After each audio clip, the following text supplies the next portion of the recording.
many games are going to win this fall?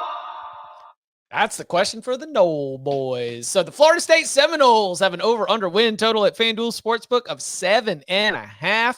Now, if you're feeling bullish, that over's at plus 164 and can be very profitable. If you want to go under and fade the Noles, that's going to cost you minus 205 on that one. DK, first word to you. I appreciated Tom Fornelli. Of course, you can follow him on Twitter at Tom Fornelli. Throwing some Danny dimes into my timeline. I enjoyed going back. So Charlie Ward was out for the Maryland game. You just had to step in. It took care of business. Kept number one. I enjoyed reliving that for about 90 seconds, 2 minutes on the internet. First word for the Noles here in 2025. What do you think? I think Florida State is one of the hardest teams to handicap in the entire country. I think if you go over, you have to have a faith, like more than evidence.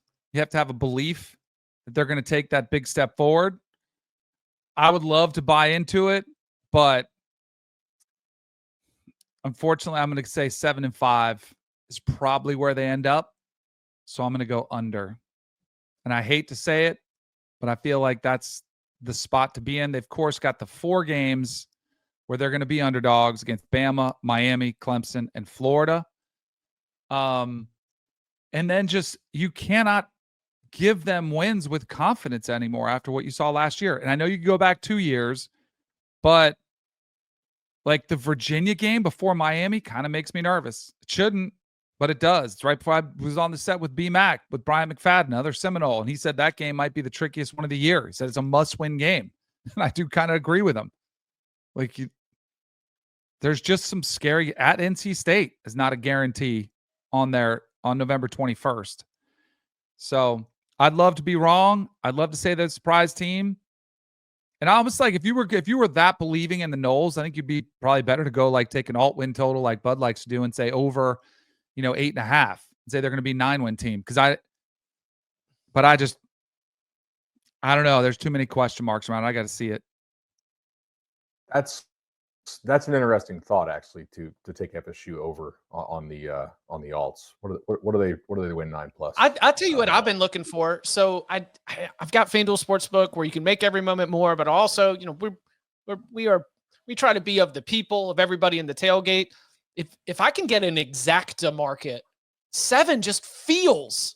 I mean, you're looking at this like I don't know which ones are going to be the W's and the L's, but this looks like a team that is set to have a 13-0, 2-10, and then water finds its level at 7-5 after just trying to just get a life preserver, a life raft of a 7-5 season for this program, and maybe a little 7 exacta might be something that I'm sniffing around for as we get closer to kickoff. Depending on price, I don't hate that. The only thing that concerns me, are you worried at all after we saw the quit last year that the quit factor becomes with 2 road games to finish off the season? That makes me a little bit nervous. Like, I don't think 6-6 is off the table. 6 is definitely not off. Yeah.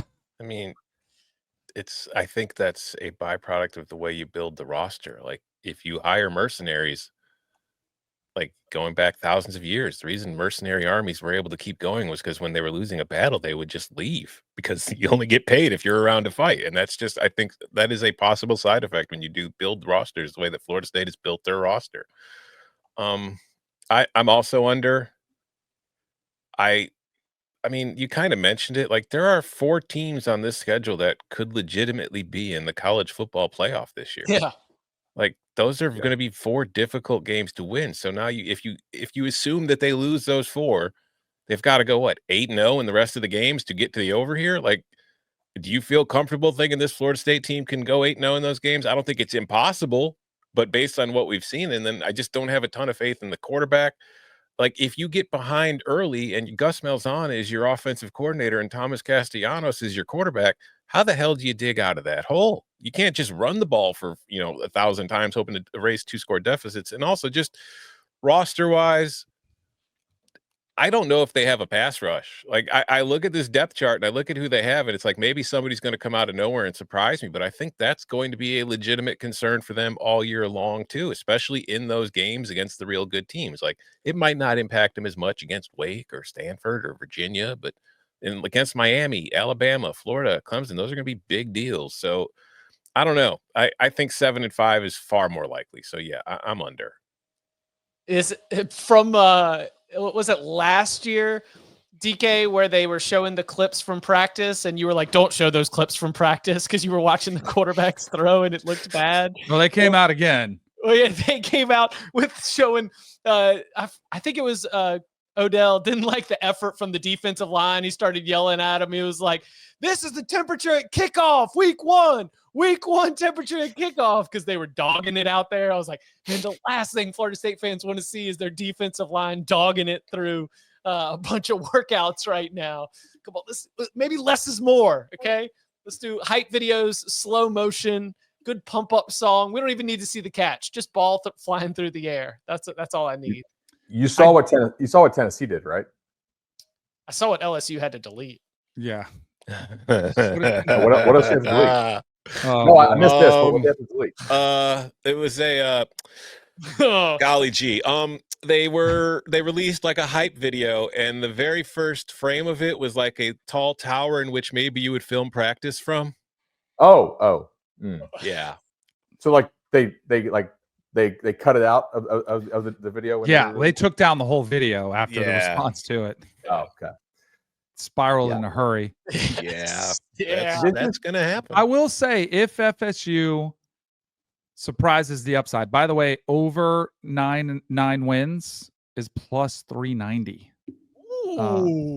If you wanted that, I do think the defense would be the biggest surprise, which I do think Tony White, the new defensive coordinator, and some of the defensive staff, I think that could be the thing that we're not talking about enough going into the season, where that's where you could see the bigger improvement. I can rock with that. Count them up. I'm sorry. Go ahead. I didn't go yet. Oh gosh, sorry. Wow. Come on, give us an over. All right. We'll go over. I think this has been bet far enough. To start the season, you could get 7.5 even money, and like that was far different. But I think I'll go ahead and play the variance to the upside here for a couple reasons. One, I've heard the answers that I wanted to hear as far as like the team getting healthier.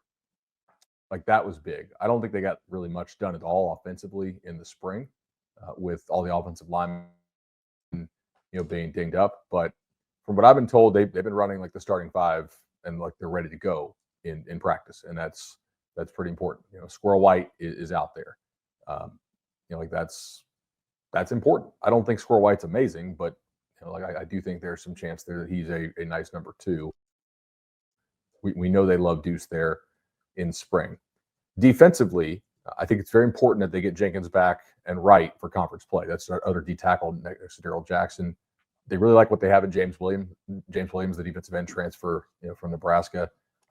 And like the back seven is a really experienced back seven. This is a pretty veteran team. Like there's not many. There are pieces that are new to FSU. To Tom's point, I agree. Like this is not, I think, how you would build a team that has the word Florida in the name of the school.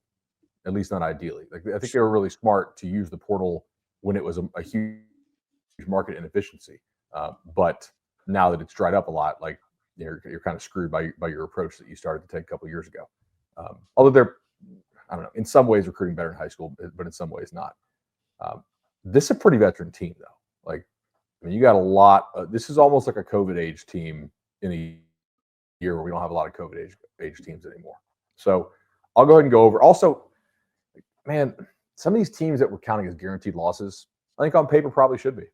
But there's also some pretty high variance. Like, remember, Florida didn't want Harrison Bailey as the backup. They wanted Deshaun Purdy. If Lagway can't play, like that Florida team could easily quit. Like Billy could be fired by then if Lagway has a shutdown type situation. We don't know what's going to happen with Miami. It's still a pretty like veteran. I think they have better bodies than most teams on the schedule, and I do think that the drop off assuming the top four teams on the schedule play to expectation, what's the fifth hardest game here? Like, I think the drop off is pretty massive. I think that your game 4 to game 5. Yeah. Your debate for 5th and 6th, to your point, are coming back to back. It's Virginia Tech and then at NC State. Virginia Tech, you should take care of. Virginia Tech, you should take care of business. But if you're looking, right, I just think that you go at Clemson. Then you're short rest, by the way, to NC State on a Friday night. Yeah, to NC State on a Friday night. So I guess I would say that NC State's the answer in the context of in the context of a tough November. Starting with that trip to Clemson. And like earlier in the year, it's like there's no way in hell like Florida State would go on the road and lose to Virginia. That just would never. I think they could. Look, if I was going to play under at this, I would rather just play like a big alt under, right? Like I don't want to lay a price for that like 7-5 record. I know to Chip's point, but I mean, like if I'm going to bet under, I'm just going to go alt under like hard and be like, yeah, like 5 and 7 type thing. Your description of Florida State not having a roster worthy of a team with Florida in the name developed like the most disrespectful nickname of just calling them Memphis South. Would you rather have Florida State over 9.5 at plus 375, or that they beat Alabama at plus 375? Over 9.5 at plus 375. Alabama. Same. I don't. Game of the year, scheme up some stuff. Week 1 variance, weird stuff. Yeah. You have to wait. I don't trust them. If they win, I would almost think more. They're gonna like tank after that. Yeah. Oh, this group sustaining success and consistency. Nope. No, thank you.